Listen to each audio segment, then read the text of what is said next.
Sweet. We're live. Say something for the good people, Marius. Hello, hello, hello. Sweet.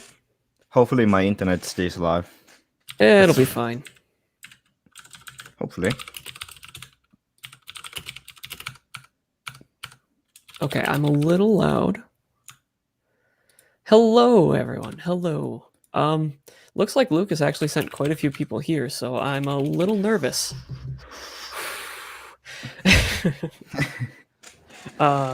Rapid fire music is here. Hi, Alfred.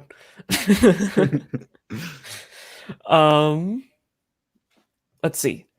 If you are joining this after the fact, I'm going to put a link to where the actual stuff starts in the video description. But otherwise, yeah, we're just going to do a little bit of intro, let everyone come in. Our concurrent viewers are dropping heavily. Is there something I'm doing wrong? People are like, fuck these guys. Yeah, it's okay. Oh, there it goes. I think it's just YouTube reloading itself. Who knows? I'm going to toss this in the PinePhone room.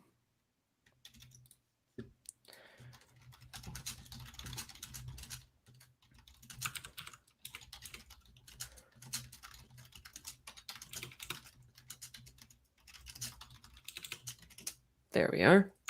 That should bring in some people. Right then. Everyone hear us all right? Everything working right?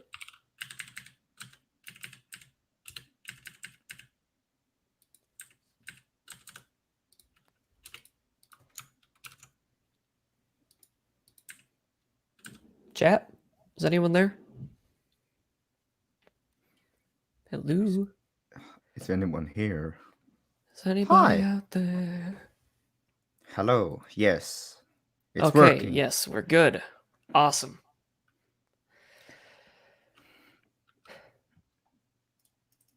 Okay. Hi, everyone. We're going to be taking a look at, if you have been, in the PinePhone community for the past few hours, you saw earlier this morning, my time at least, Lukasz posted a video about fixing the PinePhones USB-C VCONN issue the stupid way.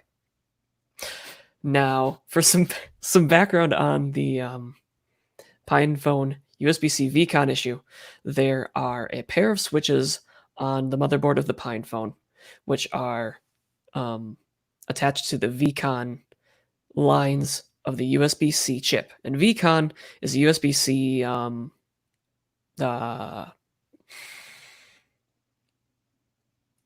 it's a power line that provides 5 volts at about 1 watt. So nothing too substantial, but if it's grounded, which is what the current switches on the board will do, VCONN doesn't work, and a lot of USB-C accessories don't work either. You aren't able to do like USB-C fast charging and a number of other things if that is snapped to ground like the chips in it currently tend to do. Now, this device is a dev unit, which I fixed earlier today. And as you can see on my handy-dandy USB Type-C meter, thank you for sending this to me, Pine64. We get 5 volts at 0.6 amps, which is not fast charging, but through the USB-C dock for the PinePhone and everything, it's not bad at all. And I've got a mouse hooked up, and you can see that moving around on screen. Just barely. There it is. So that also works. Nice little wireless mouse. And if I am to take this out of the dock and instead plug it into the phone, we should see it drawing. There we are, 7 watts. Yes, I am running Manjaro on this phone. Marius is currently rebasing the UbiPorts kernel so that it's possible to run USB-C peripherals on Ubuntu Touch after this fix is completed. So we'll see about that. I just pushed it. It's building. Cool. I mean, maybe I'll take a look at it on stream. I don't know.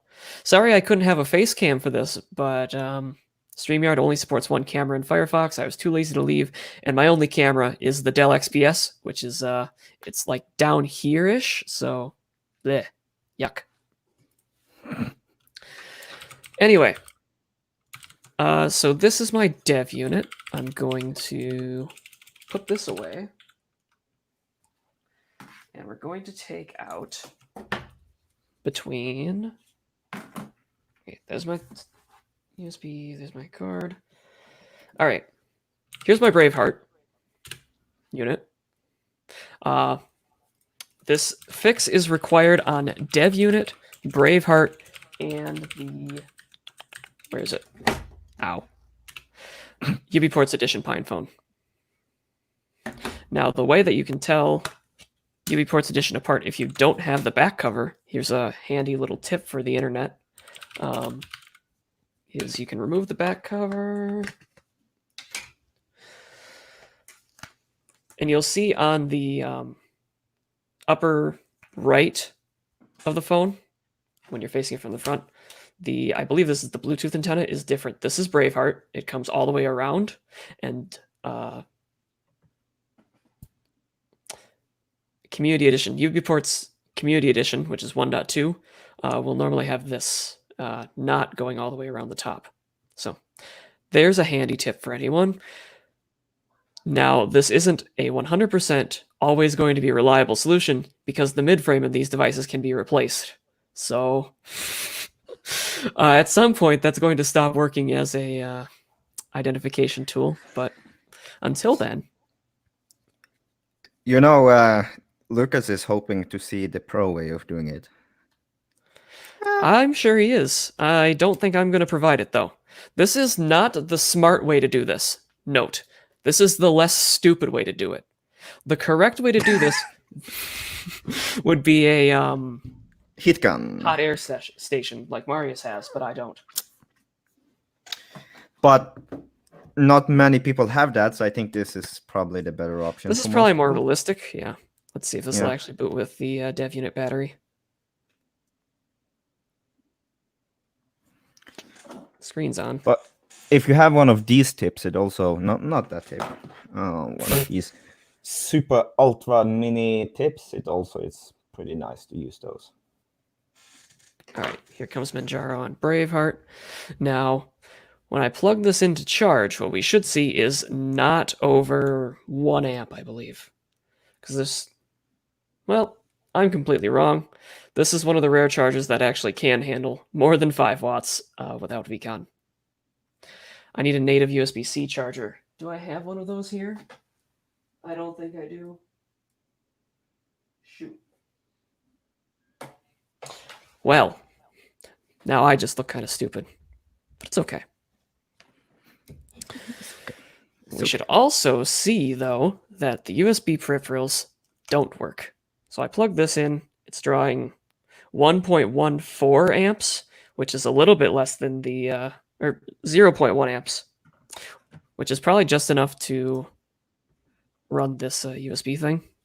And my phone is still saying that its laptop battery is low.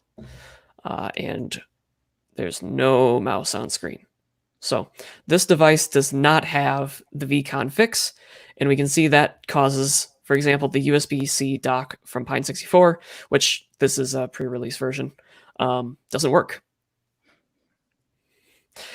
DanCT12 says, after this, I'll make a removing VCONN switches video. I am afraid for your PinePhone. What are you going to do to that poor thing? Right. So I'm going to power this guy. Well, it powered off. Problem solved. No, I think I moved the battery. Yep. I see that the Manjaro developer wants me to push him there. If you want to do the hot air gun method tomorrow, that'd be fine. If you've got a hot air gun, yeah, absolutely. Show the smart way to do this. Well, I suppose the smart way to do it would be not just to remove the switches, but to put the correct part in.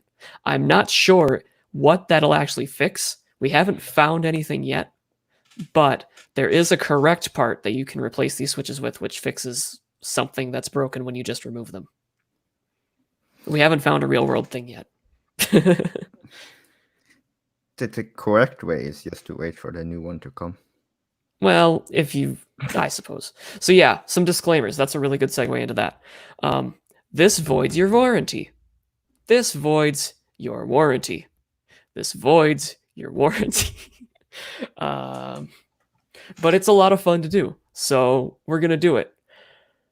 Yeah, this definitely voids the warranty, and also Lukasz will personally come hunt you for your warranty. No, he won't, because he did it the stupid way this morning, so he can't say anything.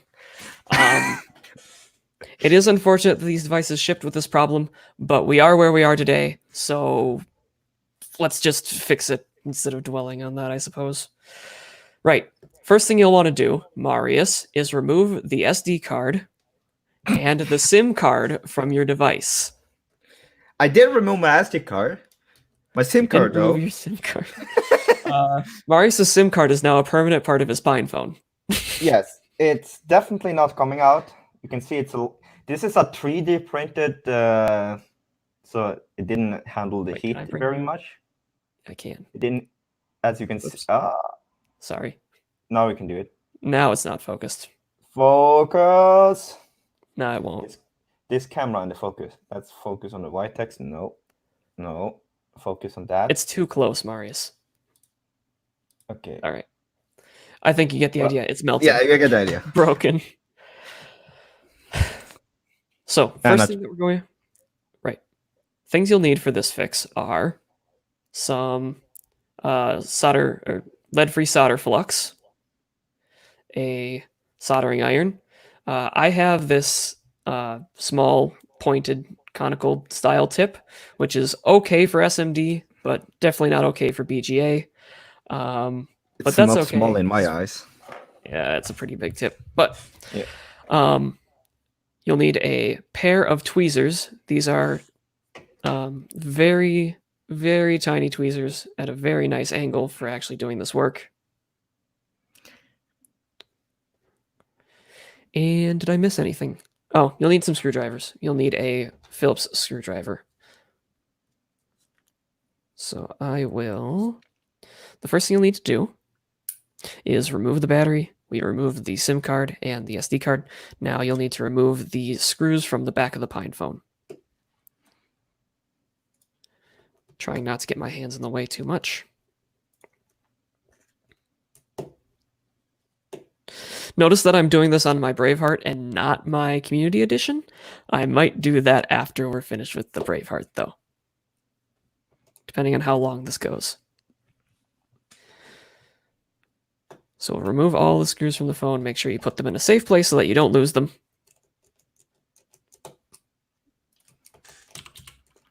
There's a lot of them. There is.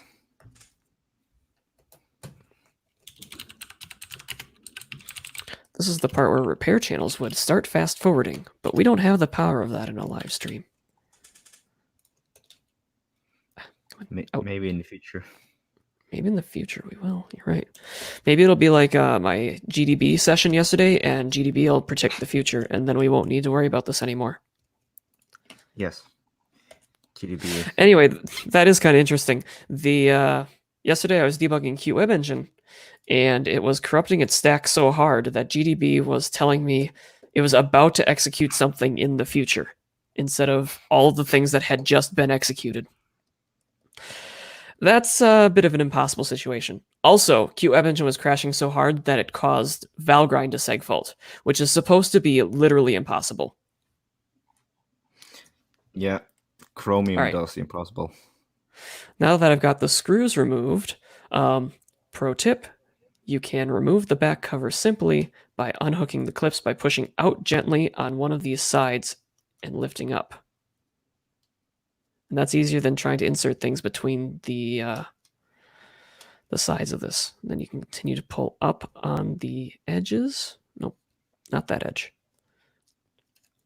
Don't give it a lot of force, just a little. I would also avoid actually using metal tools for it because you can damage the antenna things. Right.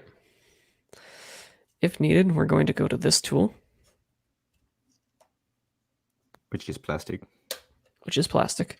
It says on it, this tool is designed to break before your device does. Oh, it does. Okay. There we are. So that's the back cover off. Nice thing about Braveheart and Community Edition that was not present on the dev unit. The pogo pins don't fall out when you take this out. Neither does the speaker. Both of these are either welded in place or something similar, which is nice. Ow. All right. So now we're in the PinePhone. What we're going to need to do now is remove the ribbon cables holding the different parts of the different parts of the phone onto the motherboard. So there's one here. There's one here. We'll snap up their plastic holding things, clips, and we'll take off the two larger Lego style connectors that snap onto the daughter boards. Pull those back gently. That was too much, actually. I pulled that one back too much. Sorry. Does it scratch at level 6 and deeper groups at 11.7? What? You don't get a joke? You said like Lego Legos. I thought you were referring to a Jerry rig everything. I don't know. We'll pull the ribbon cables out of the connectors. Alex got it. Okay. Very gently. There. Ribbon cables are out. And now we'll use this tool again to get the motherboard out by finding a place where it'll go underneath the motherboard and very gently giving it a push toward the other side. I like to do this from the right side of the motherboard as I'm facing it here. And just the push will do it. Doesn't need any levering force. Gently wiggle it a bit so that it'll come out free of the connectors. So I still have the UFL antenna connected down at the bottom. You see that is connected. We're actually going to leave that connected for this. And we're going to gently take it out from the... yes, I will. You're going to melt it. Holding pattern. No, I'm not. And then it can easily be flipped over. Okay, I'll take the UFL antenna out.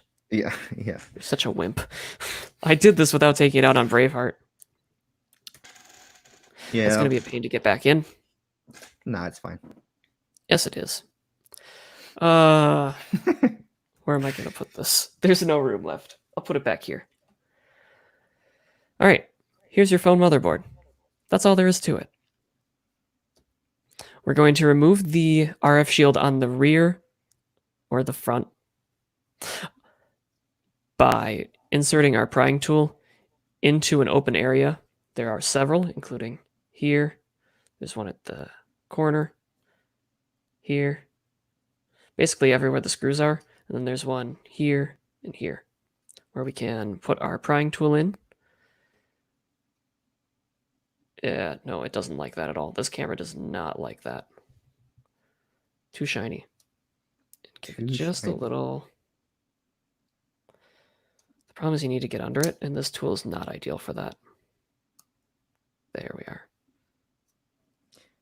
Gently levering up the cover. I don't know why, but I'm having some anxiety watching you do this. Why? What am I doing wrong? No, it's not, but you don't trust me, do you? No.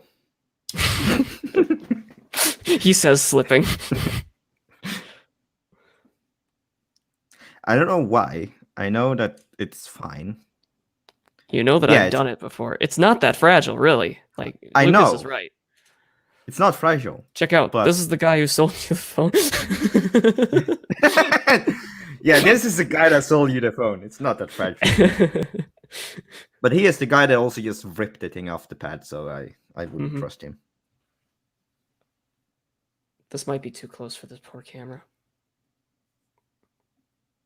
There. Look at that. Nice focus. So the two pieces that we... Huh? What RAM chip do you have? You have the same as me, I think. Yeah, it's a weird thing. Yeah, it's the Artman. Now, this is only safe to do if your soldering iron is off. Yeah. I'm using it as a pointing device. This is actually really unsafe. But the two pieces that we need to remove here are these two square doodads. They're switches, but yeah. We need to remove these two components from the board. So there's only one thing to do. Also, when you're holding these TS100 style soldering irons like the Pinesil is going to be, don't hold them like this. Yeah, I was just... Well, you yeah, don't really need to say it, because people will. We'll try it. Yeah. Bye, Marius. Hello, welcome back. Hey. But yeah, people will notice. You don't need to tell them that it will hurt. It will hurt. They will notice. Right. Soldering iron on. Before anyone says it, yes, I know this is a really cheap stand and I should get another one. I don't care. You have a really cheap stand. You should have another one. I also like that you have it on Celsius. I don't know how to change the settings. Good. And also, soldering in Fahrenheit is just useless. We're going to get it real hot. Is that a good idea, Marius? Yeah. Okay. Actually, for surface mount like this, you need it. Martine says he doesn't even have a stand. See, this is the guy who did it. Okay, maybe he didn't do it professionally, but you know. All right, soldering iron is heated up. This is actually really precarious because the cord is going in a way that it will take this over my legs if it falls. So get ready for that, everyone. These iron are also pretty nifty if you have a lithium-ion battery pack and you can actually do it. This is the TS100. It's not the USB one. The TS80 is the USB-C one. And the Pinephone will be too. I know, but you can do it with a lithium-ion pack that has a barrel jack on it. That's pretty cool. I think mine included that in this fancy box, but it's not here anymore. All right. Metal syringe or plastic syringe? Does it matter? No. Doesn't. I always use metal. Okay. Screw that onto your flux, and then we're going to just kind of put a generous helping of that over the components. Yep.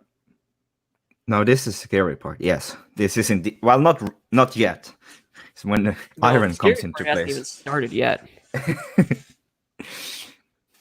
The heat is over there, not there. That's the scary part. All right, so this is tack flux, so I can actually show you. Got a nice, good if this would bead of solder flux on the components. I actually need to move my microphone out of my face for this one, so it's going to sound bad for a while, but I'm sorry. All right. Over there. Now is the part where I'm going to look the other way. Please don't. I need you. Yeah.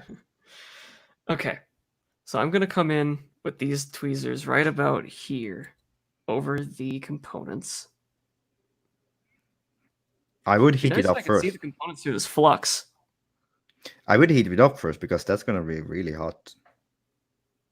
The players don't get hot. I tried this before, remember? Okay. I'm going to take a rock. I'm going to put it on the motherboard so it doesn't move. It's a rock 64 now.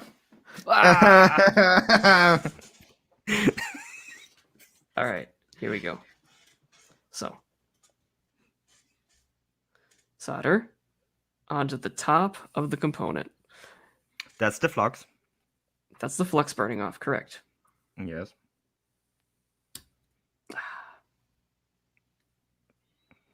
Smells good.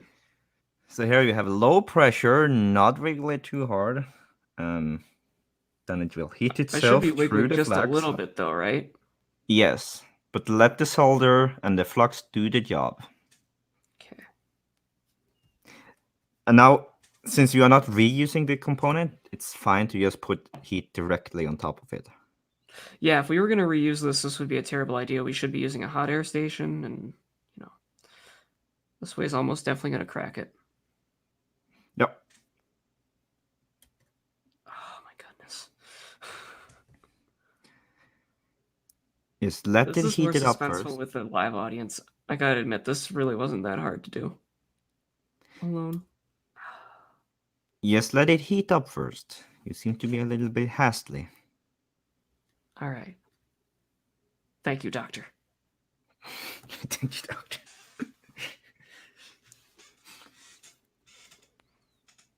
So you can actually see a little bit of the flux still coming off.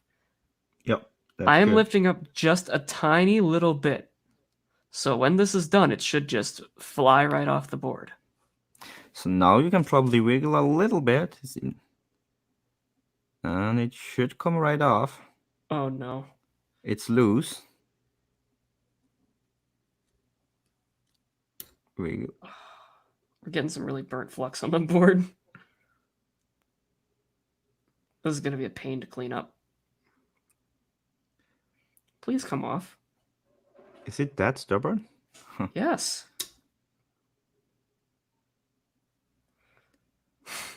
We might need to name this video getting it off the stupider way.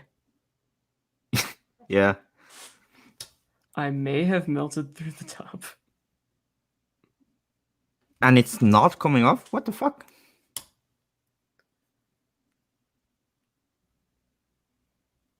And this is the correct way? No, I didn't say this was the correct way. I said it was the less stupid way. And I'm rapidly realizing this might not be the less stupid way. Actually, I guess I can get mine ready and I can show you the correct way. You can do that. Mm-hmm. That was my keyboard. There. Finally. It is off. It is off. So That was patient way easier on dev unit, I gotta admit. patient is the thing to do here. And also keep in mind that this is lead-free solder and it's kind of sucks. Lead-free solder is Spiker guy says, let's wait until tomorrow and we'll do it live with a hot air gun. Marius, the Manjaro guys really want to stream with you. Have you noticed that? Do the Manjaro guys really want to? Yeah, sure. Yeah. We can do it. All right. Well, actually, I have another PinePhone, so I can also do it tomorrow, to be honest. So well, I Marius, have please diagnose the situation. Oh, God. You need some rubbing alcohol. I just see a lot of burn flux. Yeah. Yeah. Get that. Clean it up. But I have one more to remove. Okay, you remove that first. Add more flux. Add flux. Add flux. More flux. More flux. Flux is your friend. Don't be shy.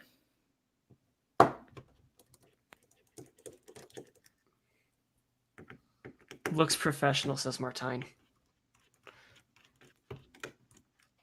Marius's lack of response tells me that is untrue. No, it's fine. Soldering iron is... tips of these just a moment. The thing is, soldering iron is not the best tool for it because it's not distributing the heat correctly. Because now you're basically just pumping heat on top of the component and it goes through the components. Which usually break the component itself, but it also takes longer and more heat to get through. Okay. I've got a hold of the component. I've got 400 degrees Celsius on this iron. Here we go. That's all the flux burning off, you see? Yeah, that's the flux. Right in my face. Actually, I can do the heat gun tomorrow, and I can do it the soldering iron now. You can show the professional way to do it with a soldering iron? Mr. Electrical Engineer? I can try. Yeah, if I forgot to put my rock on it. Your rock pro. Martine says I should do one with the drill press. Yes. Call it the even stupider way of doing it. Is this just going to become a meme in the Pine64 community? Yes. No one's going to do the correct way, are they? Probably not. The easiest way is the one that Lukasz showed. Just rip it off. But that's a caveman way. Yeah, not This caveman. is starting to feel like the caveman way. I gotta be honest. So, if I can get this thing, there we go. This is the first time come off the board. Marius, I'm not patient enough for this. You need patience. All right. Okay, bring it back. Let me find some real tweezers. Okay. He didn't mute his microphone before he left. I should really stop and mute his microphone for him. Shoot, wrong microphone. There. So as you can see, this is getting a little gross. This is not ideal.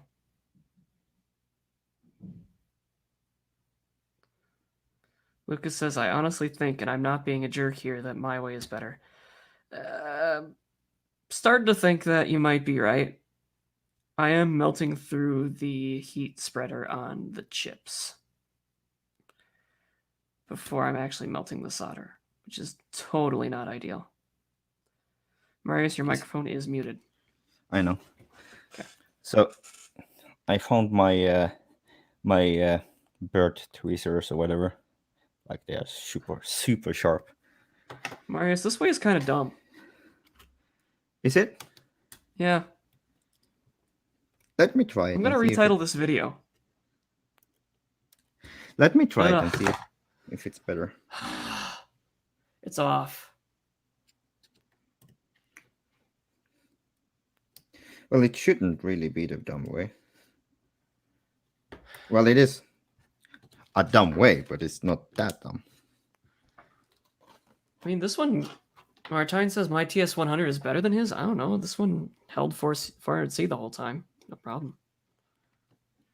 But you I can wonder see, if I do wonder if your tip is a bit wrong though.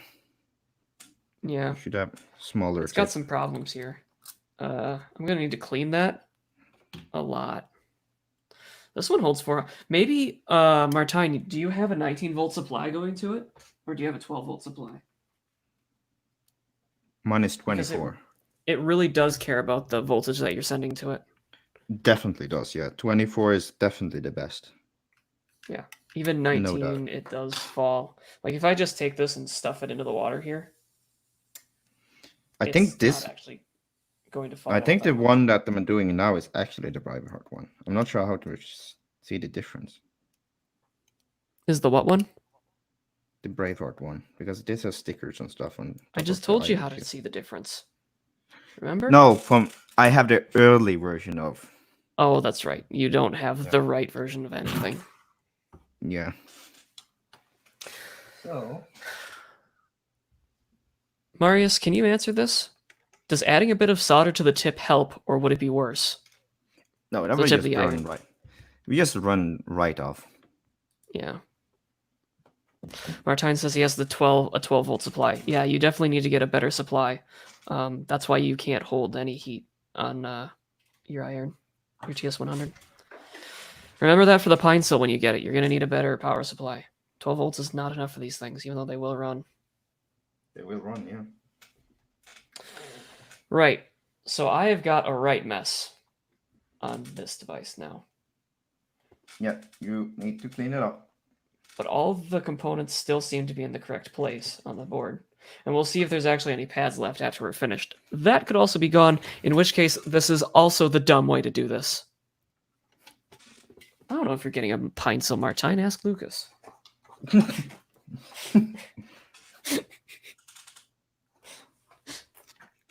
All right. Q-tips. And there it is. Isopropyl alcohol. The higher the percent, the better. 91% kind of sucks, but it's okay. The higher, the better. You know what, Martine? If you want a PineSil, I'll buy you a PineSil. If you want a Pine Solid, Pine64 won't send one to you. I will buy you one. What if we got through all that and I removed the wrong components, Marius? What would you do? That would be fun. We wouldn't be putting them back on, that's for sure. Oh, sorry, I'm not showing this on camera well enough. Yeah, so rubbing alcohol will take all that gunk right off the board. Alcohol fixes all your problems. Says the man with a bottle of Bacardi behind him. Yeah, that's what I use.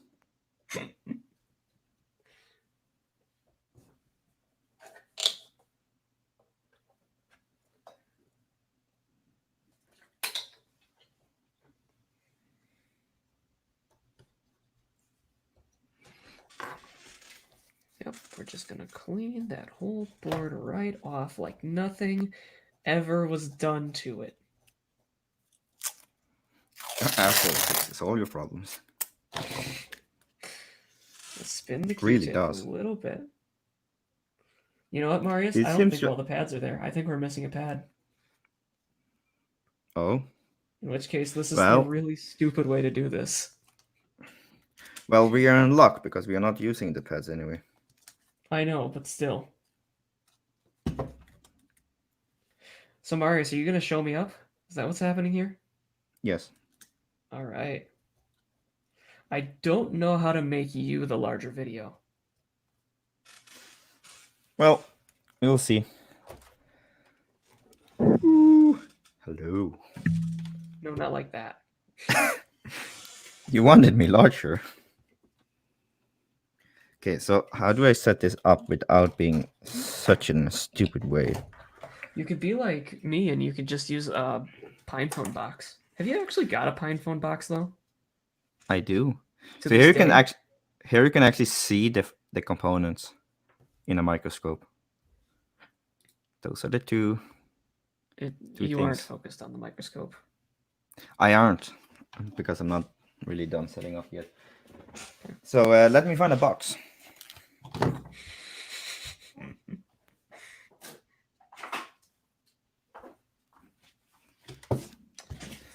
So you can just see all the gunk that's come off onto these. It is just... yum. Don't eat it. That was probably really noisy. That actually kind of works. Hey, that's not bad. So I need to focus this a little bit better. There you go. Okay, it's not... Okay, I need something higher. See, the weird thing is that the PinePhone box is the perfect dimensions to get like a pretty good view of a workspace. You know, this box. Except I have the Braveheart one underneath the camera. Okay, that kind of work. But I it's do not need bad. to... You don't have any video capture on that thing, do you? I do, but it's to SD card, so... Ah. I can't reorder participants in StreamYard. I don't think. It's too bright, says someone. I don't know how this works. Because I can't really see the things. Cancel. Don't mind me messing with the screen. No HDMI out? I don't think he does have HDMI out on that thing. No, it doesn't. Okay. Yeah, that's a little bit better, I think. Okay, Marius. I need your professional opinion before you start. Do you think it's missing a pad? Kind of looks like it is missing one. Top left. Yes, it's missing one. Ah. It's definitely missing one. So this is the stupid way. I don't know how does one... This fucking thing. Come on. Turn the brightness down? No, I want to go to 1x.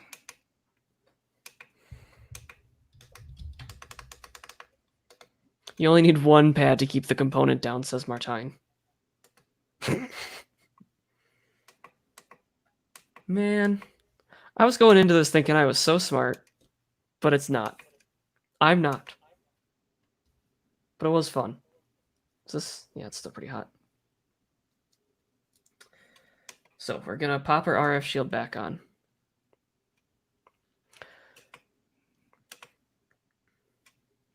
Okay. Is that looking kind Is of that more good? visible, everyone? I can do that. Is that okay? Okay, that's pretty good, isn't it? That looks pretty good. Okay. And just to show you how small it is, this is my tweezers. Yeah. Is there a... You, Oh. so these are my tweezers, and these are ultra The sharp. components. Wow. Yeah. It's really amazing how small things are. Actually, let me just find some. Oh, that reminds me. I do have the menu. I have the thing that sees all. What'd you I call will this, put. Marius? I will. Illuminati. The Illuminati magnifying glass that sees all conspiracies. Yes. This is the not EE way of showing you pads. Where are they? This is hard because it's on a different angle than I am currently on. Okay, so here's the tip size that Dalton had, around that size. You can see how big it is in Wow. comparison. And this Yeah, is Marius, the that one. pad's gone, isn't it? Yep, that fan is gone.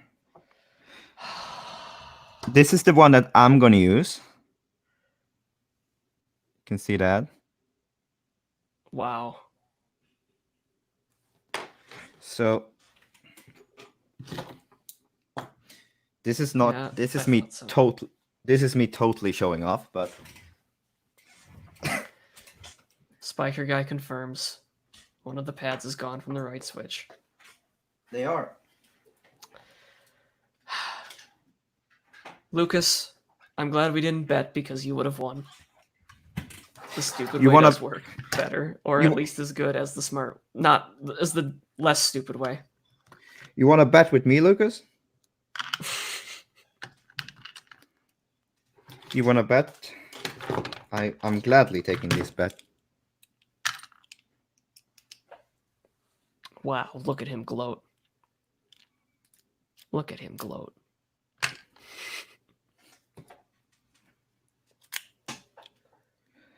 Okay. Let me find the power supply for my TS80.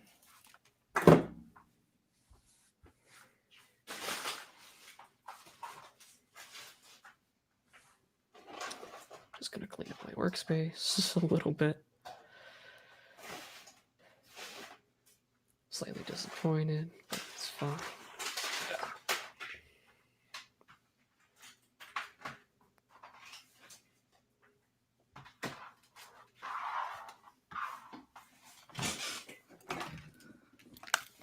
It's not a TS80, it's a TS100, but yeah. What? No, the 80. I have The 80 is the one with USB-C. Yeah, I have the 100. Okay. I said the 80, but that's wrong. Okay. Let's do this, boys.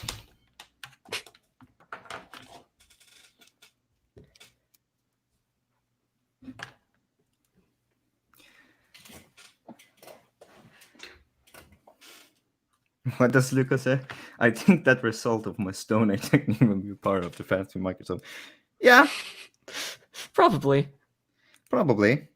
You know what? I'm gonna hide myself. Am I still hearable on stream? Yes. Well, I can hear you at Okay. least. Yep, all good. So I'm just gonna be the disembodied voice above your desk. Don't worry.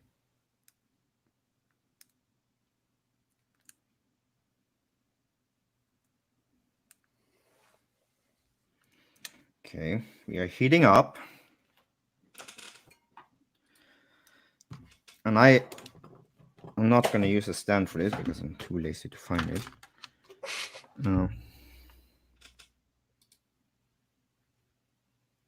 But here comes some It's flux. okay, no one can see your stand. I know.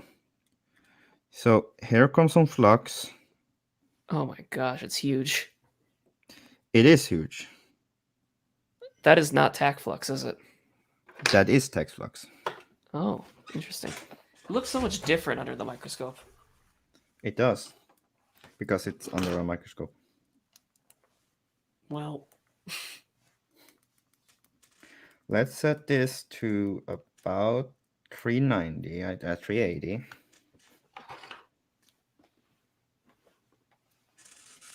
see, Marius, I know I invited you today for some reason. So that you could show me up. Yes, totally.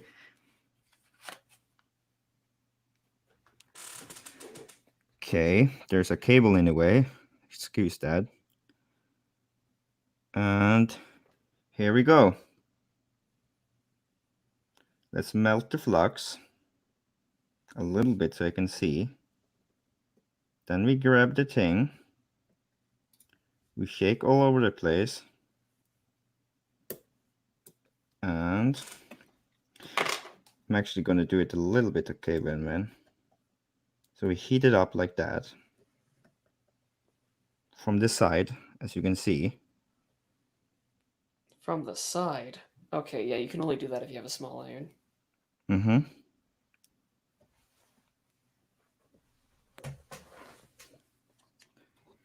And then, as you can see on stream now, it's basically just bubbling away. And you need to do this for a little good while. You can't be really hasty on this because you're having a soldering iron. Then you can grab the component, really simple, and you wiggle it, a little bit of a wiggle, and you don't drag it right off. And you continue heating because you have cooled it a little bit down, and you do that. Oh. Hey, is that 4 pads? And you're cleaning up the pads. And as you can see, they're more dirty now. They are indeed more dirty, but all the pads are there, as you can see. Nice. Then we do another one. And like that. If we would have planned ahead, I would have let you do yours first, and then I would have done mine and messed it up.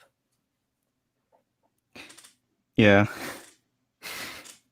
But the thing is, you need to have patience because you're heating up because there's a lot of copper around here, and you really need to be careful with it to just heat it up all the way, since you're using a soldering iron. I mean, it took you a while, even with the heat gun, to get it off.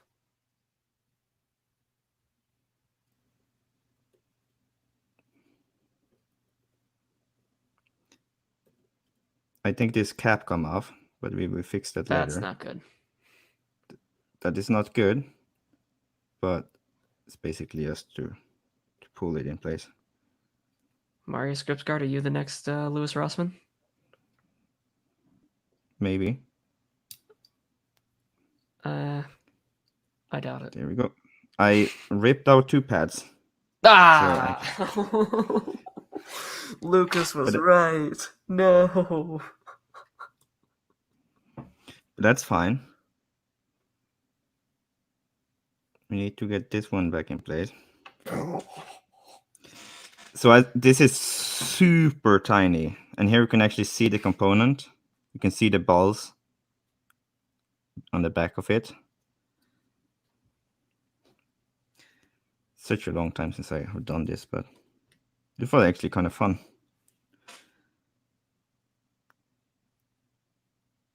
Just give it a little push. Give it a gentle push and wiggle it back in place like that. Everything's upside down. fine. Now to If bring it it could down a little bit. It is in place now, but it's not the correct way. But it doesn't No, really and now matter. you've moved the microscope, so it's difficult to see. Oh, okay. You need to move the microscope back into the middle of the viewfinder for everything to focus again. Oh. Well, you can't really see much because it's so dirty. But I will fix it up real quick. I can appreciate the date is completely wrong. On the scope? Yeah.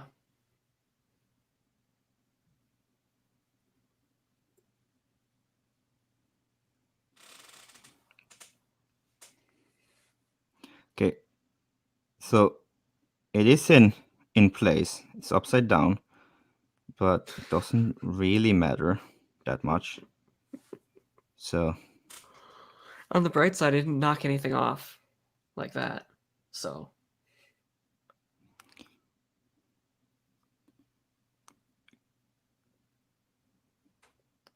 in case it wasn't clear, if you don't feel comfortable doing this, one, it voids your warranty either way if you are or not. But two, if you are comfortable, you should probably wait for this for there to be another option for you to fix this. Because let me find the cotton swabs. Be right back. Yeah. All right. So Marius is going to clean up. Oh, I forgot to turn the camera back on. There we go. Marius is going to clean up his station there. We're going to put this one back together. And we're going to start by putting the cap back on. I kind of want to do my UBports edition the stupid way now to show you just how quick and easy it is. Because I don't want to do it the less stupid way again. The less stupid way does make me cringe, but you know what? I'm defeated.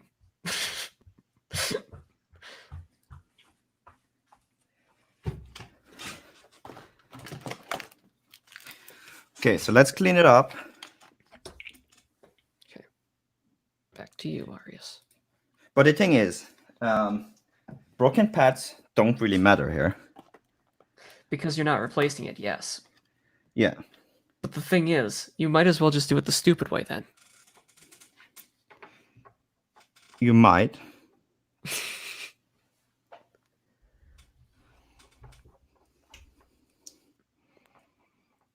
But now you can actually see. Not really, it's kind of out of focus now. Oh, that camera is out of focus.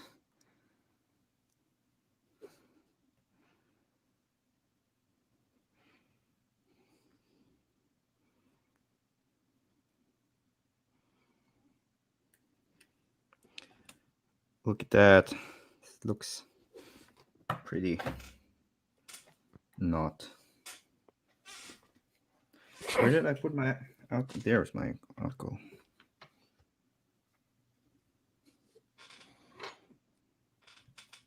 It looks weird on stream though. It doesn't really look like that. Yeah, it doesn't look quite right.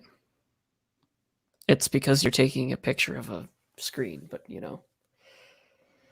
Also, There you now can you have see light bleed because it moved again. I will just clean it up first and then. Yeah. As you can see, that one is upside down, but that doesn't matter. But the first one, where I was a lot more careful, I actually got it out clean. The second one, I ripped out some pads, but that's because I was hastily just ripping out the thing. That's a good question, Ducklux. Lukasz, were any of your pads ripped off? I know you're still in chat.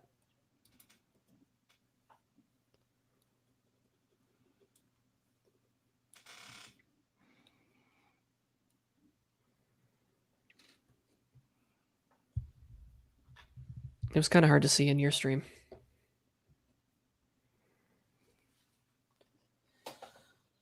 No, Spiker Guy, we're not drilling a hole in the missing pads.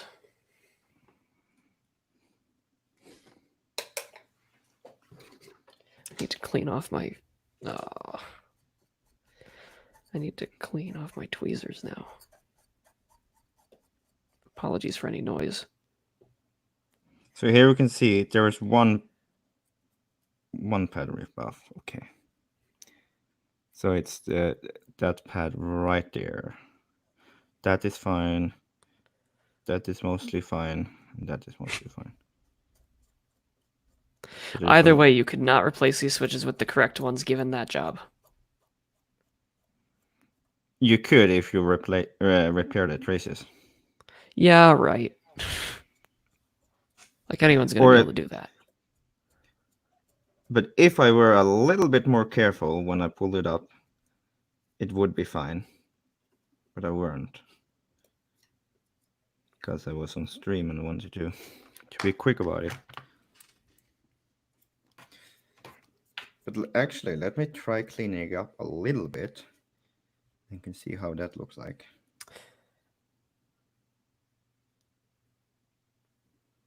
It's pretty cool.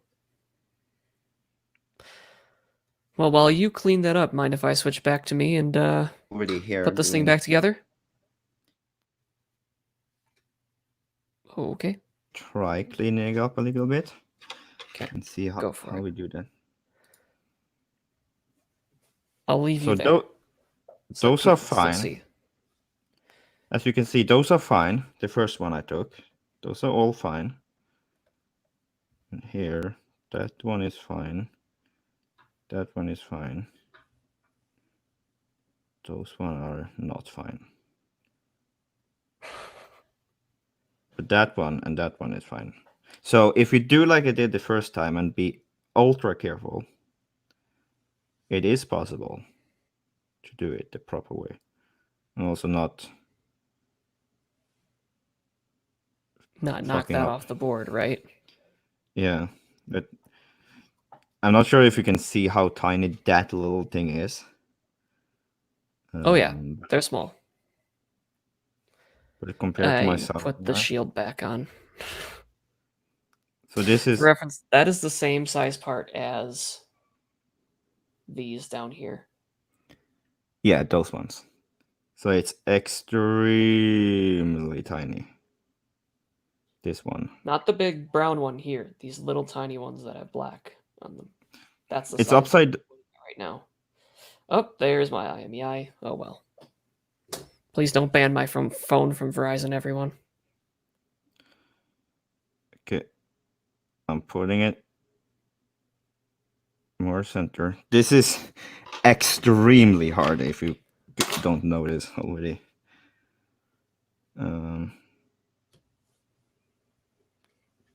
To do this, you kind of need a microscope, to be honest.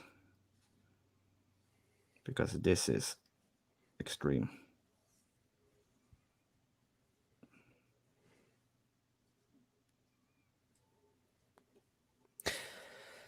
I am not a Spiker guy. I don't know what real-world things actually don't work if the switches aren't replaced. We have not found anything yet that requires VCONN and will not boot if only VCONN is missing. We find plenty of things that won't boot if VCONN is pulled to ground, though.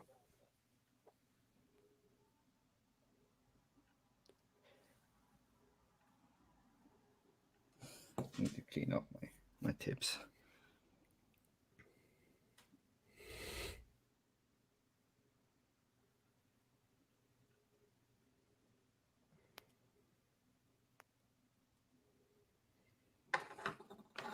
Okay, so that is in place now. And it's fixed. Good work. It's fixed. It looks horrible on it doesn't look like that in real life. But on stream it actually looks like a mess. Doesn't really look like anything on stream. I'm not sure why. Does that thing have HDMI out? Nope. Oh. Okay, now it's a little bit better. Now you can see. Can you? No. Yeah, it's not great. It's a little bit better. But it's not really that great. I wonder if that doesn't work. No. It'd be better to get in closer rather than out farther. I do wonder if I need to. I can adjust brightness. Okay, that's not ideal. No, you need to bring it closer to the camera. That's a little, yeah. It's still not great because you're taking a picture of an LCD screen, but yeah. Well, in real life, at least, it's actually kind of clean. But there, on stream, it just looks like a gobbled mess. Martine says the thing that will be affected by not having VCONN are USB-C cables with E markers. What is an E marker? That's the European style certification? No, That's C. that's CE. E markers. Let me look that up. Okay, now it looks kind of better. Yeah.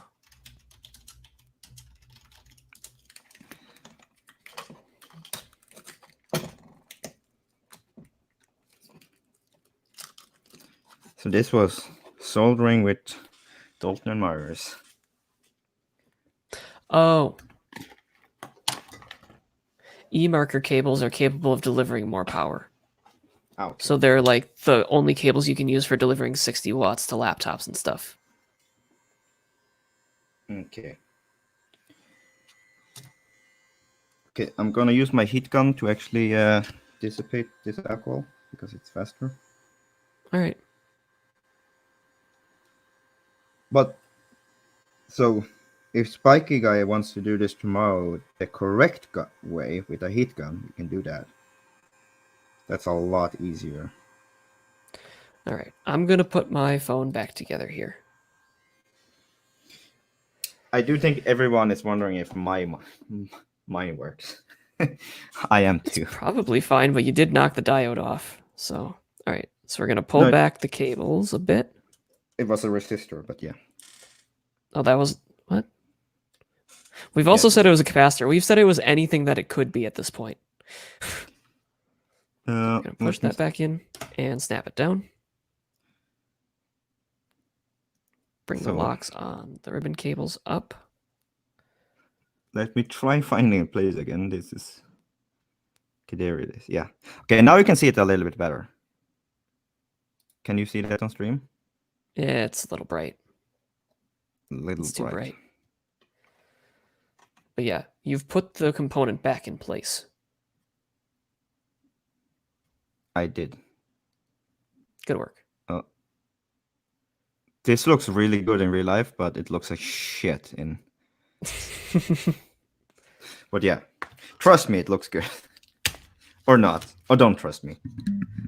Actually, this might be a better idea. Like that. You can see it without the microscope. Kinda-ish. It's not going to focus, though, since you're moving it too much. It is focused now, but you can see it there. That area. Yeah. Let me test it. That's the important part, if it works or not. And yeah, this should not work without that resistor I pulled out. So, or bumped out because I'm too shaky at the moment. But that's other reasons. I normally aren't like that. So I'm going to continue reconnecting the ribbon cables. And now, Marius, because you made me disconnect this UFL connector, I get to reattach it. That's easy. That's really easy, actually. It's not hard at all. Actually, this one was really easy. Take that, Lukasz.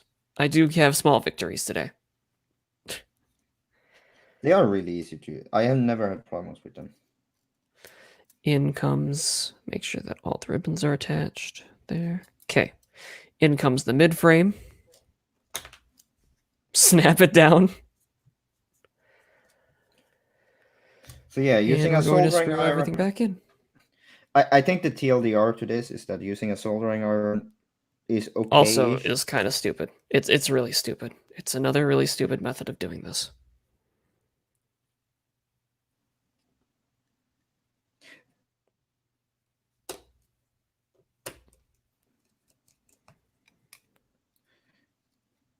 It's not the best method, but it works. Mm-hmm. I mean, it didn't. Heat gun is We'll talk about it in a definitely minute. the way to go. So yeah, heat gun is definitely the way to go. All the way. But if Just you get don't someone have who a knows how to do this stuff to do it for you if you don't know how to do this, really. yeah. Because this, yeah. And if you get someone who knows what they're doing, get them to actually replace the switches, not just remove these. Actually, if I get the switches, I can actually try doing that with a heat gun. Right. And actually stream it too. That would be pretty cool. Yeah. It'd be nice if you had a microscope that could, you know, output though.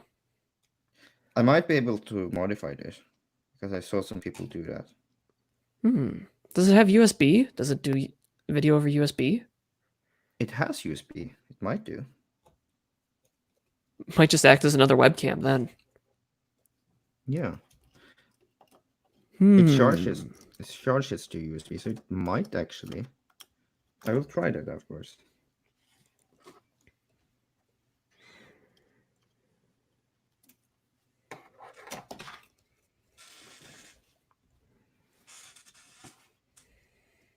So I have some interesting news. It works. I'm missing 2 screws. Oh.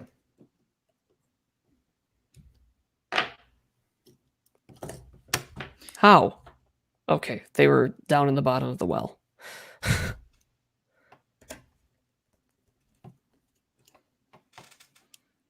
So this has been 2 idiots An experience.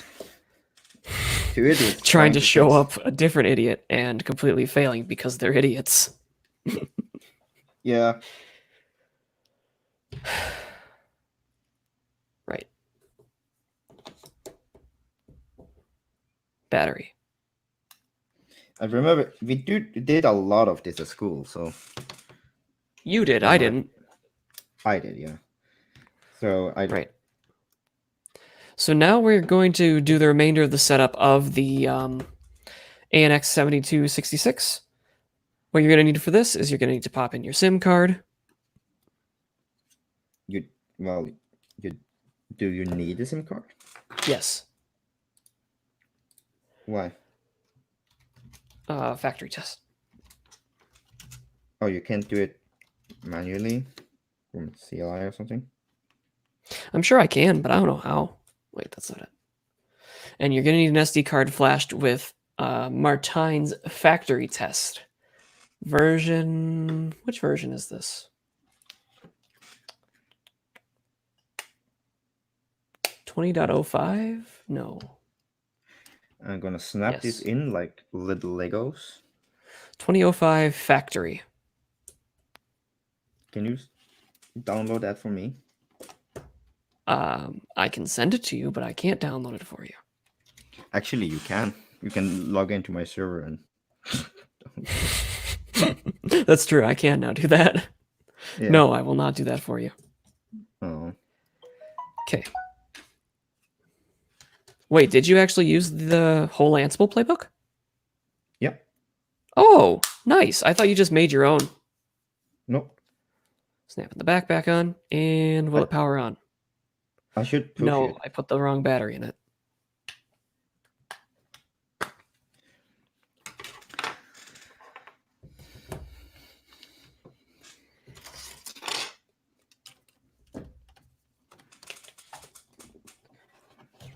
You know what's bad when you don't remember which PinePhone battery is which anymore. I have too many. But I like the OG Pine Time. No, Pine Power. What's that? What is it called? Pine Power. Pine Power. That was the best. The Pine Power. We need to bring back special edition Pine Power batteries. Lukasz, get on it. We really don't. We do. We really don't need to do that. We do. Lukasz, please. All right. This Braveheart actually has the issue where if you put the wrong battery in, the battery won't be able to come back out. So I'm not going to snap this back in. So let's see if this boots, shall we? Oh, Mine booted. Mine booted too. Look at that. Look at that. So that's good. Oh, Lukasz, you're working on. Okay. You're making a battery pack, aren't you? We can't call it the Pine Power. That's registered trademark of Martin. All right. So inside the factory test image, you'll need to hit automatic tests, and it will go through all of your devices. You need to have it plugged into power when you do that. I forgot. So power in. Okay. Okay. This works. There. Nice. I didn't fuck it up. I didn't fuck it up. That's good. Okay, now let's actually try to get this flash then. Testing ANX 7688. Okay, so that's what you want to see is ANX 7688. Okay. That means it flashed the firmware. Okay, let me put that away. Let me put the heat gun away. It's still a little bit hot. And I'm going to remove the battery because I'm an animal. Yeah. And I'm Well, going to put my Manjaro image in. Which one of these? Well, we all technically are animals. Thank you. Well, we are.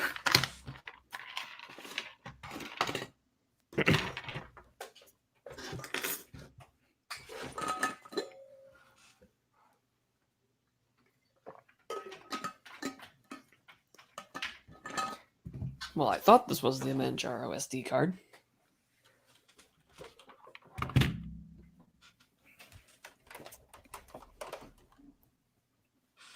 Okay, good. Now, how? Once Martin is here, how do I flash this without needing to download a factory image? Is that possible?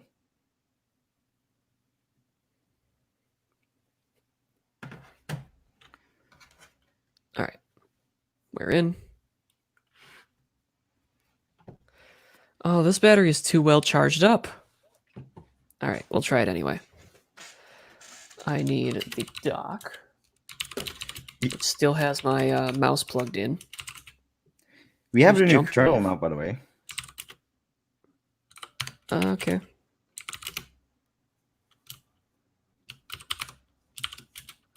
Let's see if this mouse works. That's a good sign. It does. Hey. We've got mouse. We've got USB peripherals. Let's see if we've got charging through the USB peripheral.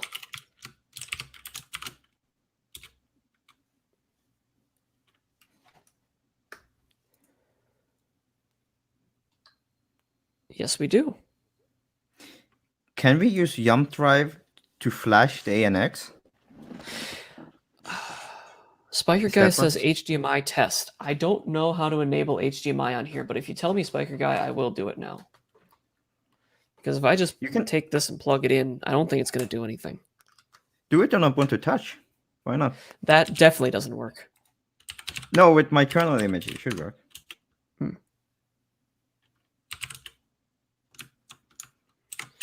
My monitor turned on, but it didn't start outputting. Nope. Didn't work. It's a 1080p monitor. Do I need anything special?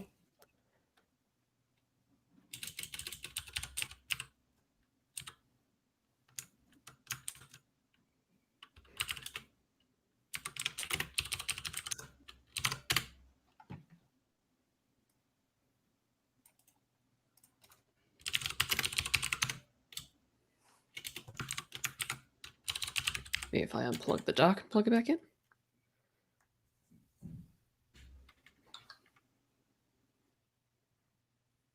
Set monitor value in X. Oh, that's not good. It's rebooting, I guess. Set monitor value in X Linux. Where is X Linux and what is a monitor value? Okay, I will just use factory test then. Where do I download this from? Can you send me a link, Mr. Dalton? I sent it to you. Oh, you did? In Telegram. Ah. Okay.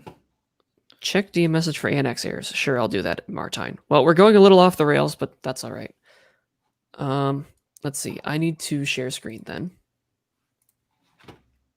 Actually, I will send you this, Dalton, and you can do whatever you want with it. What are you doing? Take that. Be happy. Oh, I'm in here, I guess. Let's get PicoCom up. I don't know. Login. Actually, I don't know that.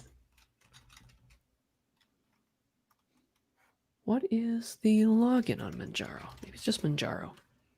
It's Manjaro, I think. No, it's Manjaro 123456. Why did that get changed? And it's in... Do I have nano? I do. Boot xconfig.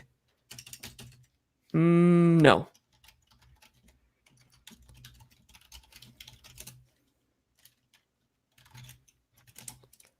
No.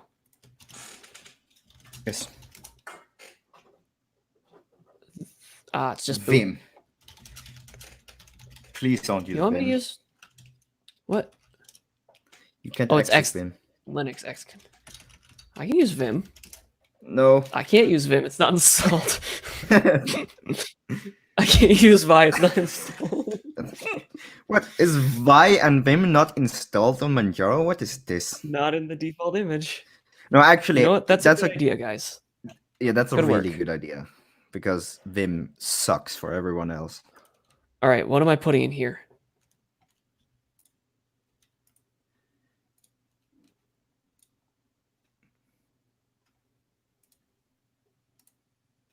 So it's a boo, use ed. All right, I need to Use wait ed. for a second to learn how this is going to work. I'm just going to take the camera over when it's time. Live troubleshooting, everyone. That's We're not... going to get an external video signal.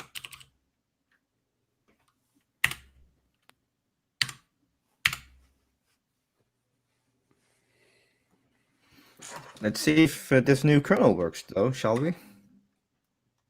Okay. Being told to do that. HDMI A1, whatever. We'll just pop it at the end. Okay. And we'll reboot. See what happens.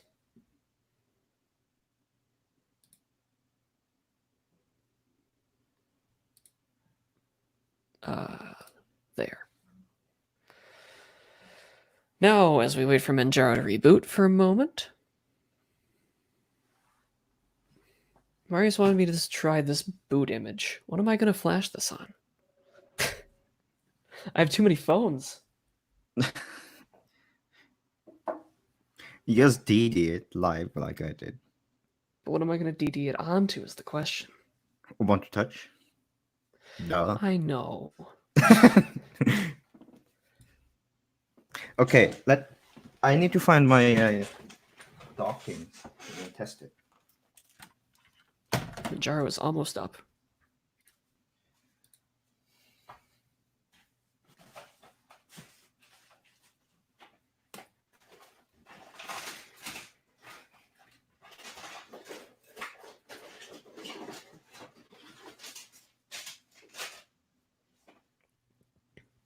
Well, it did come up at least.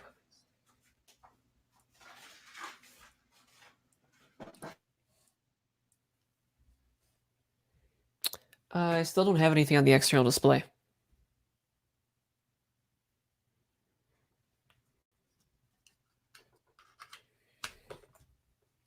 It does come on because, so, you know, it's at least getting, it doesn't stay on, it says no signal, so it's getting continuity at least on whatever pin it needs it.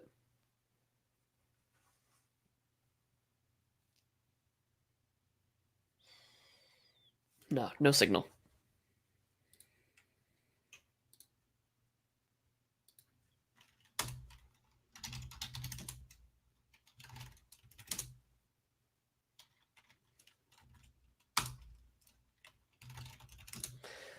So, what do y'all think? I did it right, did I not? Demessage grep ANX, sure. Ah.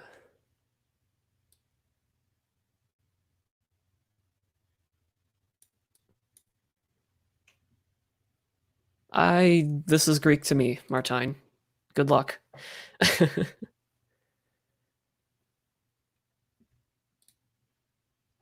What do you think?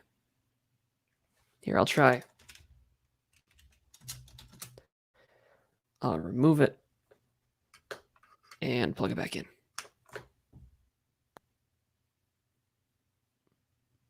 I started Fractal. Dock doesn't see an HDMI monitor. I don't see why, because this dock, when it's plugged into my XPS, does see that monitor. I'll make sure it's plugged in right, I guess.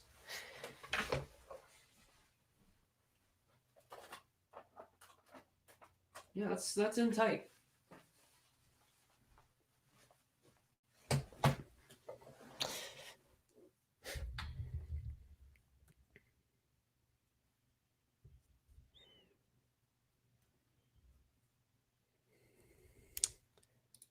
Don't know.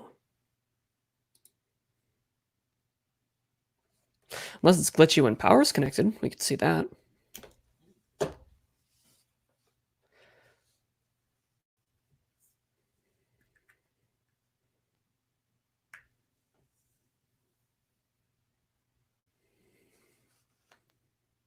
DP state is changing. That's an interesting. But nothing on the monitor. This has turned into live troubleshooting. Oh, sorry. Come back. Hey, Marius. Okay. I can't find my USB dongle. I don't know where I put it because I moved everything downstairs, and now everything is a mess. Oh. I do wonder if my XPS dongle works, though. Let's see. It might. It might. Oop. Internet's bad. That's all right.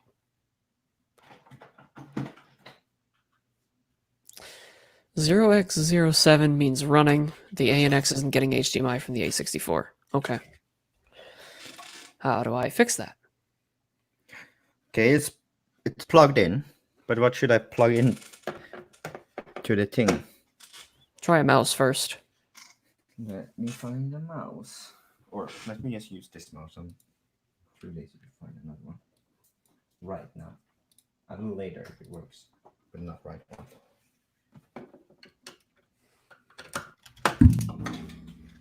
Do I need to upgrade the APX software first? Yes, the ANX is blank Okay, okay. from factory. So the ANX needs its firmware installed on it.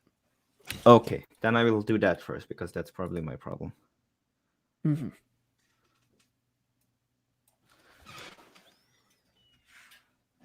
Let me flash the factory image by a wonderful more time.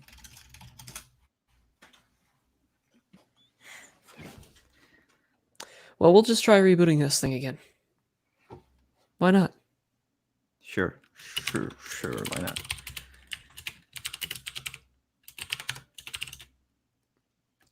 What is this image called? Factory image. Factory test. Factory test. Let me just use Etcher because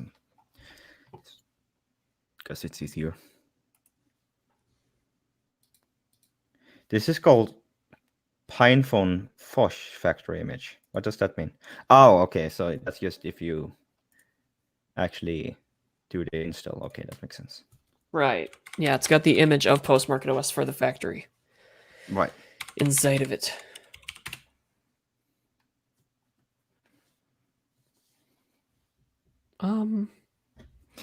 GNOME disk utility? No. Etcher is just a lot better because it actually supports BMap tool.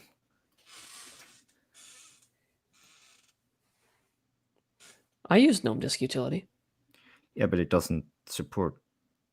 It just does DB, which is I know, terrible. but it exzips first, or unexzips first. Well, so does Etcher. It basically takes everything and makes it into a bootable image. Yeah, one package. I don't think it worked, everyone. Oh, whoops. Tablet.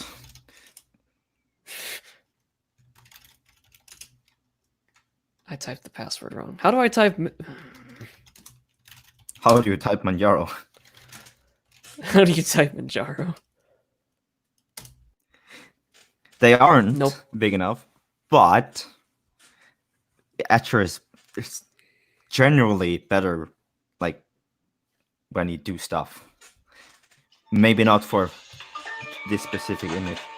Where is that phone coming from? Okay, let me take that. Okay. All right. Back to this. So yeah, HDMI isn't quite working. It might just be this display. I'm not sure. But nope, not on here.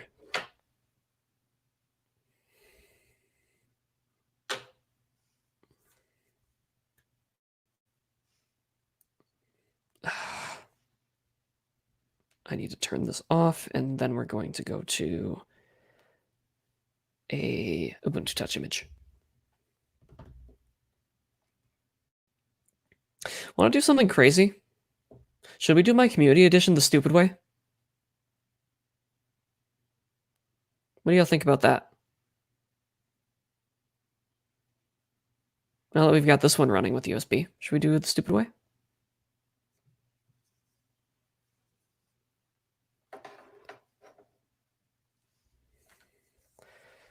All right.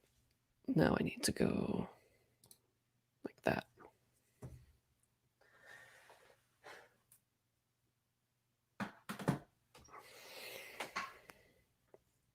Let's try, and here's my UbiPorts Community Edition running Ubuntu Touch, as all good devices do.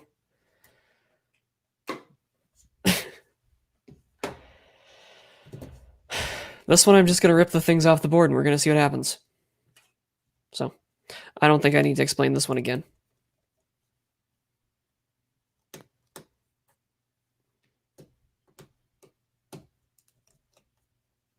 I'm going to take out all the screws.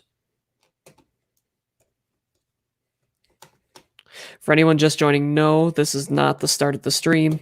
We've been going for an hour and 30 minutes already. We're going to fix a second one. Ow.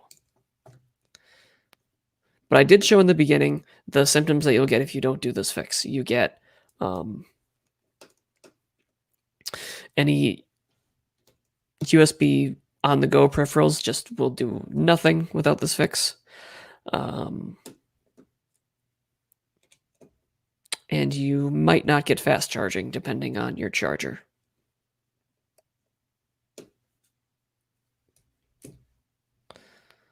Martine asks, don't you have a drill press? Actually, I do, but I am not taking the things off the board with a drill press. No matter how much you want me to.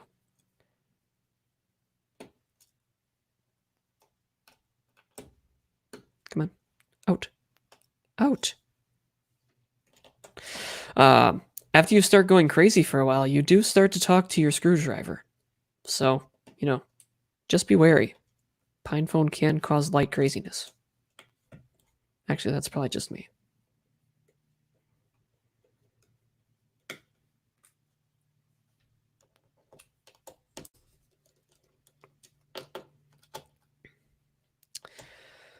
So this one we're going to do exactly like Lukasz said how to do it in his video. So we're going to remove all the screws. Martine, how do you propose someone would do it with a drill press? You mean like just drill off the top of the component so there's no component left? It's just like the bottom of it? Take that off.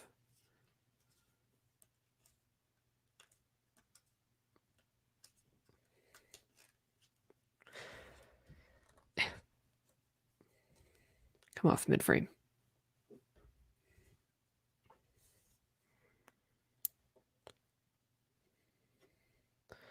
Drill press will twist them off really quickly. I don't understand what you're trying to do. You mean like grab onto the component with some pliers on a drill press?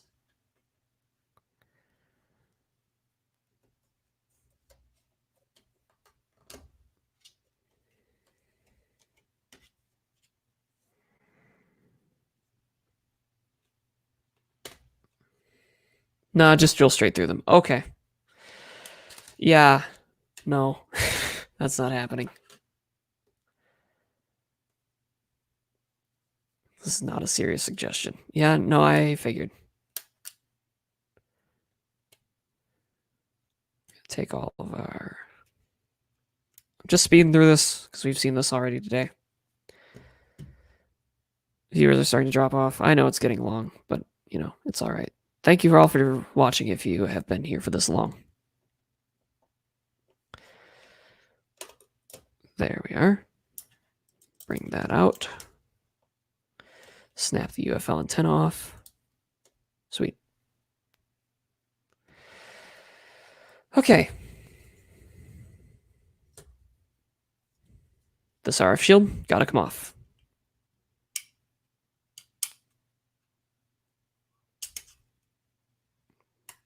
That went under a little bit more than I wanted it to.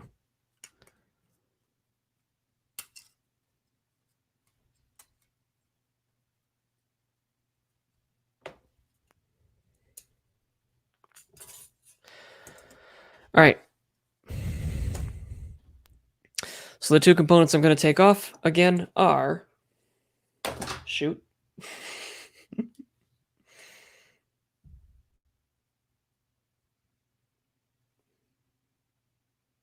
These two squares right here that I'm pointing to. Very tiny components again, but I think we can get them off with this pair of pliers and a rocking action. And I hate that I just said that. All right. Let's get a good grip on it. And back and forth we go. I just watched Marius in the stream preview storm off, so I'm pretty sure he doesn't want to watch this part. Oh, this feels wrong. Why would I do this?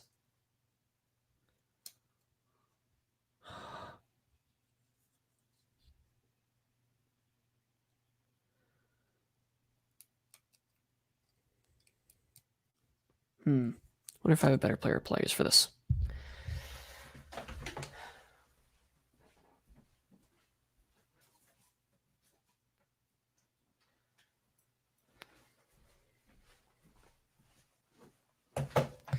These flatter tipped ones will probably do the job better.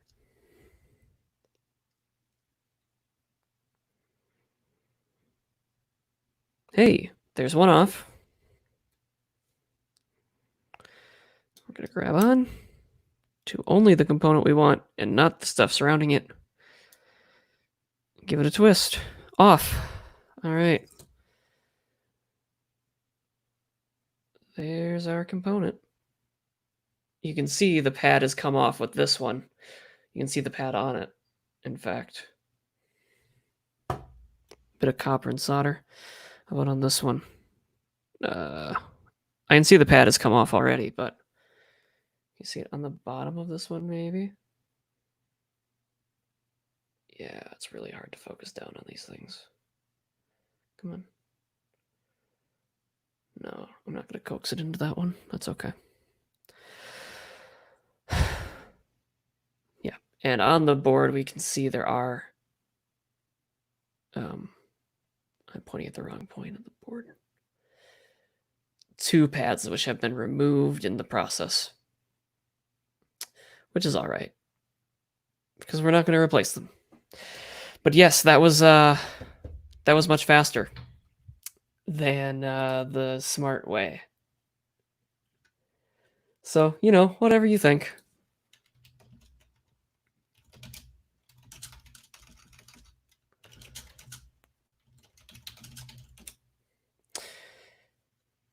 And that's that.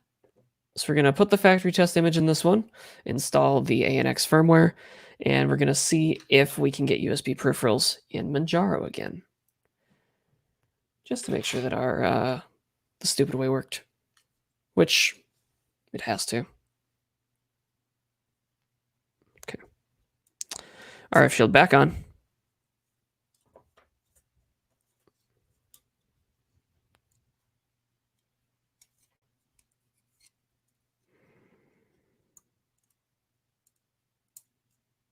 Moment of silence while I do this.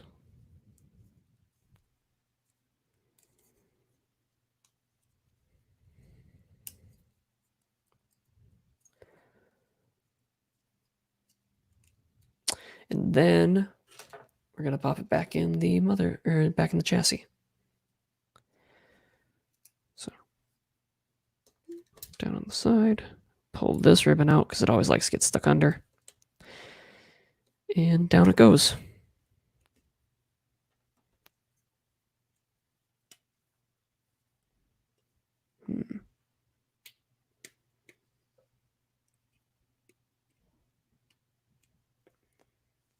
Maybe.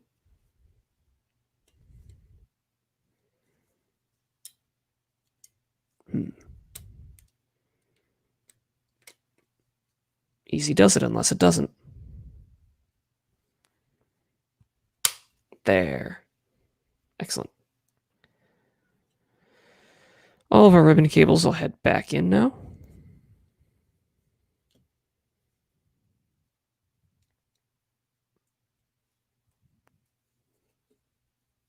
And the Lego style connectors.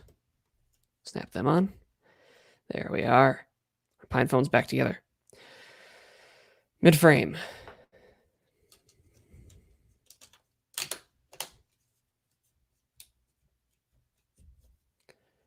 All the screws come back into here. I'm not going to put them all back in. We're just going to get enough in so that I can put the back back on without it coming off again when I remove the back again, if that makes sense.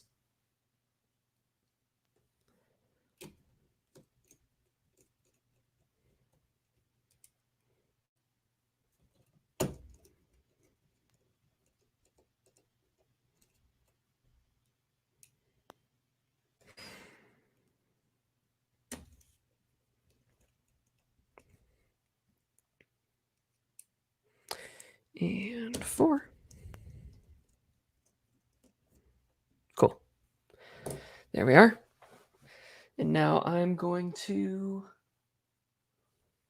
Where's the right battery for this?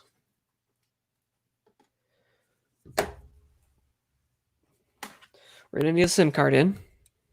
It can be a SIM card that isn't active. It just needs to be a SIM card. And the factory test image, which is this one. Makes firmware flashing easy. As we continue to go through, it will be getting easier to get the firmware on these, I believe. We'll actually see devices or operating systems shipping the firmware. An automatic way to get it done. Wow, those are tiny. Welcome back to the stream, Marius. Yeah, I've been talking for a while and I didn't notice that I were not inside. Yes. Can you hear me? All right. Automatic tests. Okay, so USB doesn't work for this one for some reason. What do you mean it doesn't work? Well, it doesn't see the keyboard.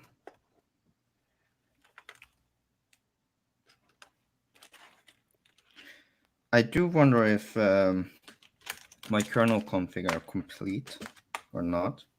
Maybe I need to. It doesn't charge with the hub either.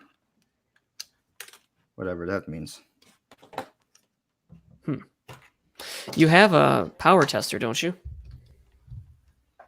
I do somewhere. Oh no.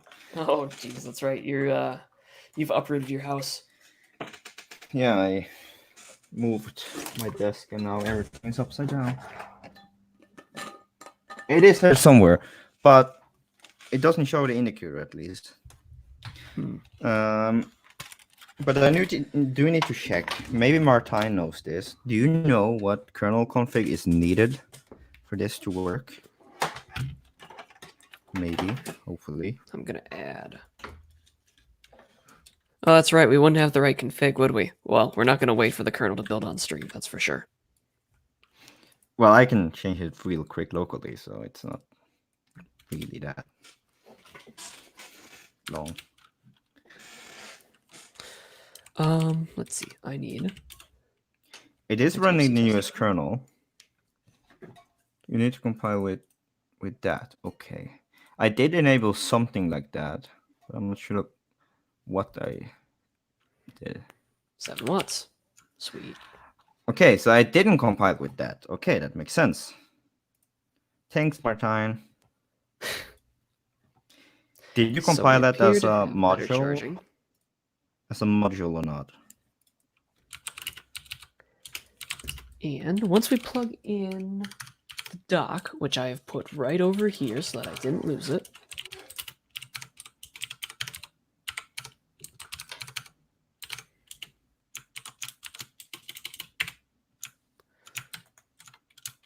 We should get a mouse. We have a mouse flying around on screen there. Module is fine. Okay, so let's do it as a module.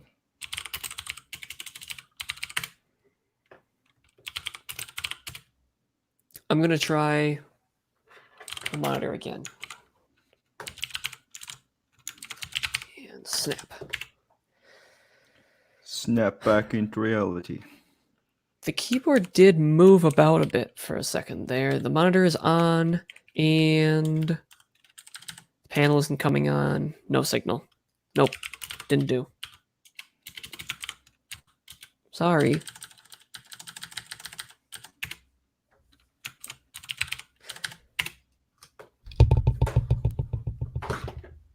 Sweet.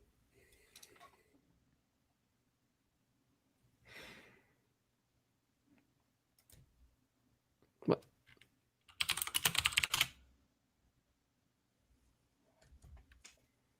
That's strange. The brightness gets lower when I plug in. Oh. I know why.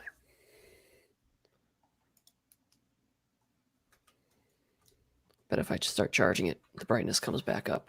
Yes. Interesting.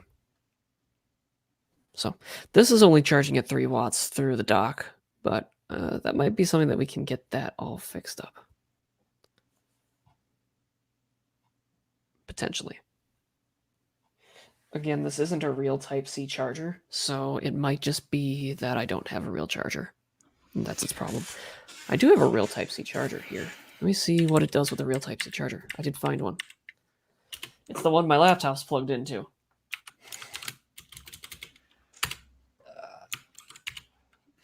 Let's bring that in. See what it does. That config doesn't seem to work. Huh? About 3 watts. Will it fast charge on a genuine Type-C charger, though? This is an Apple one, so it should have the standard implemented correctly. No, it didn't like that. Renegotiating. Audio. Interesting. Why doesn't that work? That is interesting. That should work. Oh, because this is an E-supply cable. Have we just discovered the first thing that doesn't work? Maybe. Apple chargers? Where's my Dell charger? I'll go get that. power supply app should show negotiated power things. Where do I find that? Is it not called config type C and then ANX7688? Martine. Or not?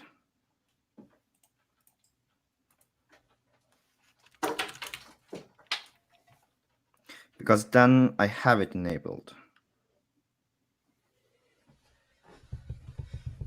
Okay, Dell charger. So I do have it enabled after all, it seems like.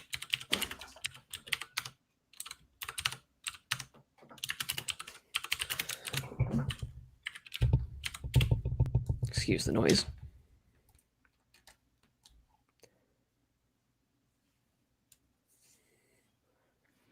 Huh. It's actually drawing power. Let me check the message while I plug in the thing.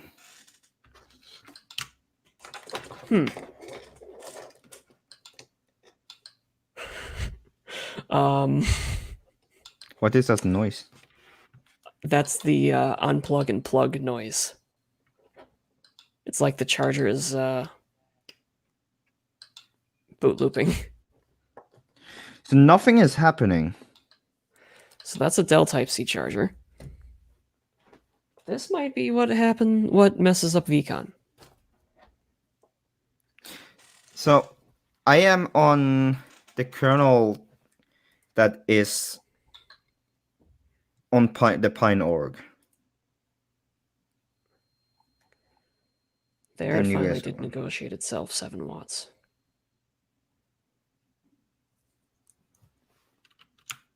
And I see Andre has made changes to the USB Type-C ANX7688.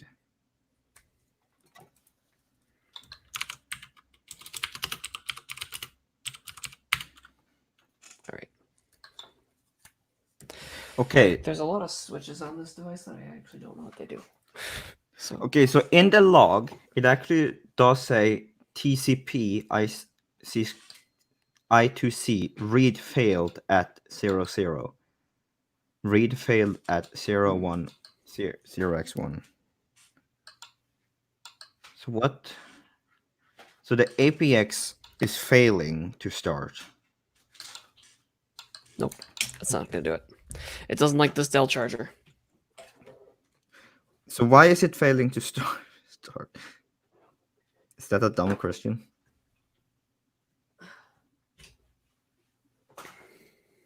That error happens when you broke the ANX chip.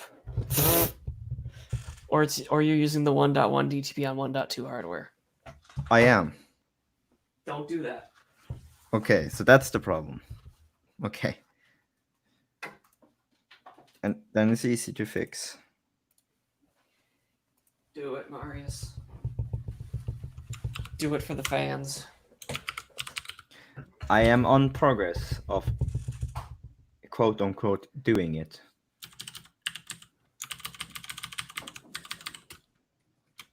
Now I thought I had another Type-C charger here. The one that was for my Nexus 5X.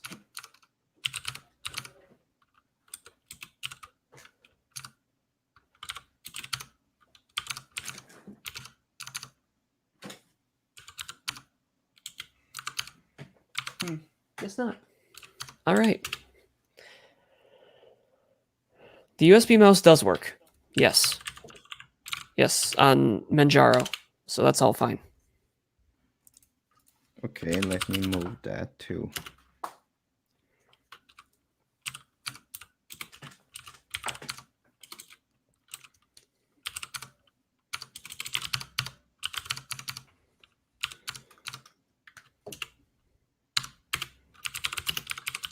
And reboot. Let's see if that works. Okay. Yeah, that'll work. See? Yeah. Spiker Guy, the mouse does work on Manjaro. So you're all good. The HDMI out does not work, though. And I should plug my laptop back in before streaming kills it.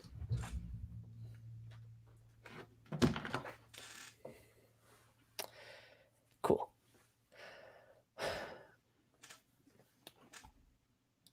And Calf33 asks, what is that nifty thing that you coupled the charger to? Let me get the name for you just a moment.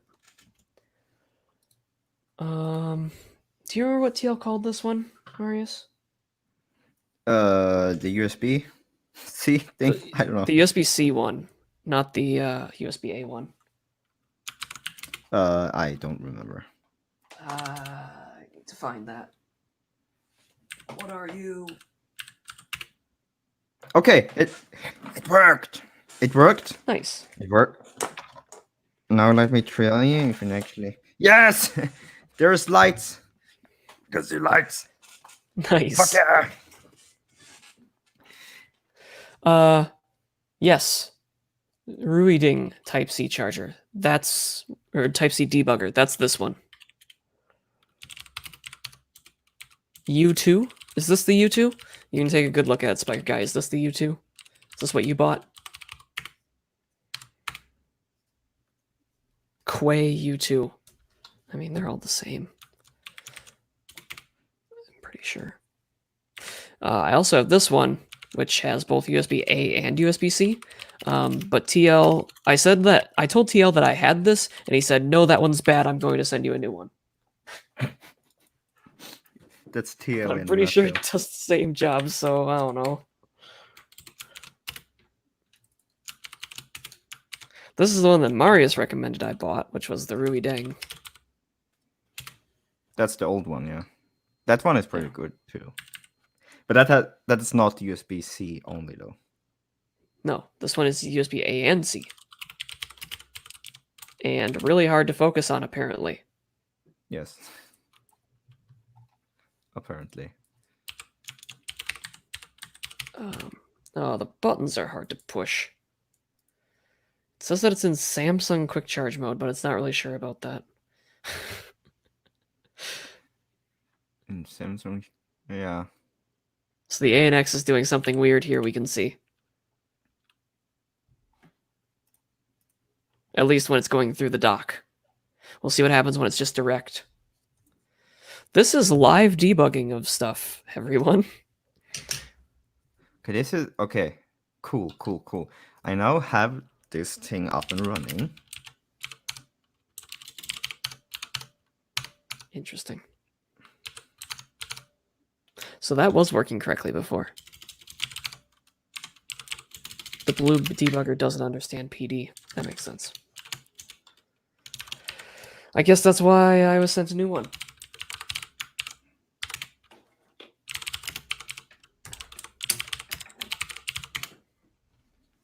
Okay, should we try with a mouse on Ubuntu Touch, shall we? Go for it. Okay, I need to gently unplug my mouse. Gingerly. Oops, I need to. Can you actually see stuff that I'm doing? I can see your desk. Can you see the PinePhone? No. Can you now see the PinePhone? Okay. Mm-hmm. Okay. Because I unplugged my mouse, I can't actually go back to the... There. This one's running Quick Charge 2.0. Let's see what it does when it's actually plugged into the dock, though. I'm plugging in the mouse. And nothing happened.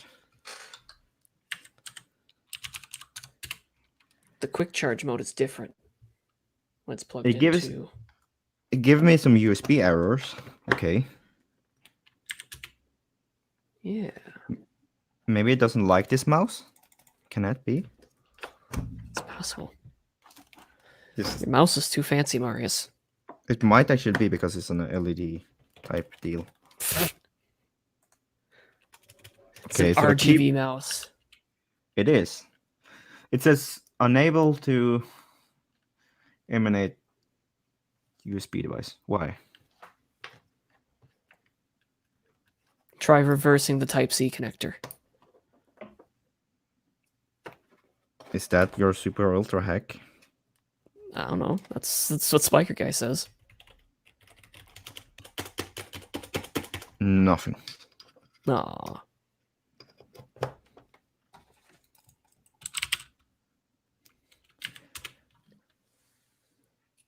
Okay. So Martine, how if this is just forwarding the modes of the charger, how would that work if the charger does quick charge or Qualcomm Quick Charge 2.0 while it's plugged in directly? Does the ANX module probe, Marius? Do what? Is the module inserted? Yes. Okay. It is charging too, and it is lighting up on the Ethernet things. I would sure hope quick charge is supported on this dock, Martine, because I can get my laptop to charge off of this dock, even. So I wonder what's going on there. Okay, I'm plugging in a USB output. No, a HDMI output. Yeah, that's not going to work. You see it. Nah, it's not gonna work. But nothing is happening really. So. Okay. Well, we'll debug that one more, I suppose. Yeah. But it doesn't show up in Linux either, which is what I'm mostly afraid of. That's concerning. Hey. Well, Marius, you think we should take it offline? Why so early? It's so early, he says. What is it, 10 p.m.? I don't know. Wait, my monitor is out, so I can't really see anything. Look on the phone. Yeah, it's 10 p.m. Yeah, I figured. At least that phone says that, but I'm not sure. Yeah, it is 10 p.m. All right. Okay, so why doesn't this work though? Oh. It says everything is. What does your D message says when you're connecting and disconnecting stuff? Well.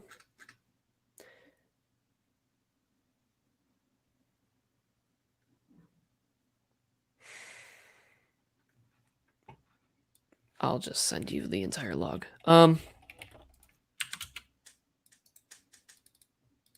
apologize for your inbox. Here it comes. Okay. Well, that'll do it for now, I think.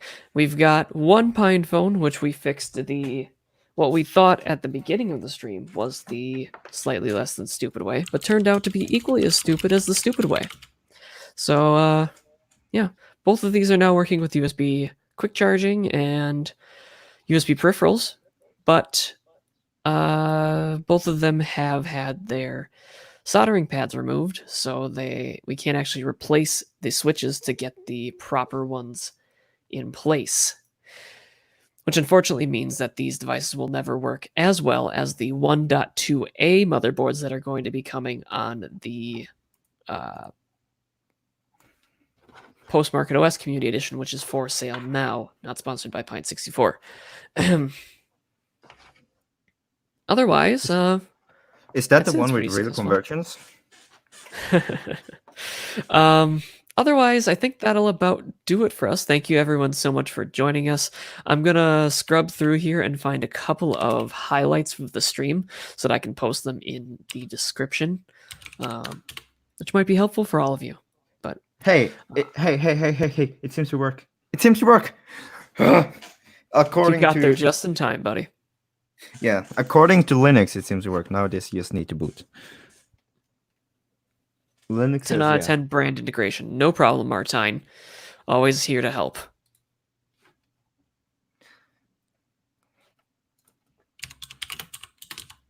Okay.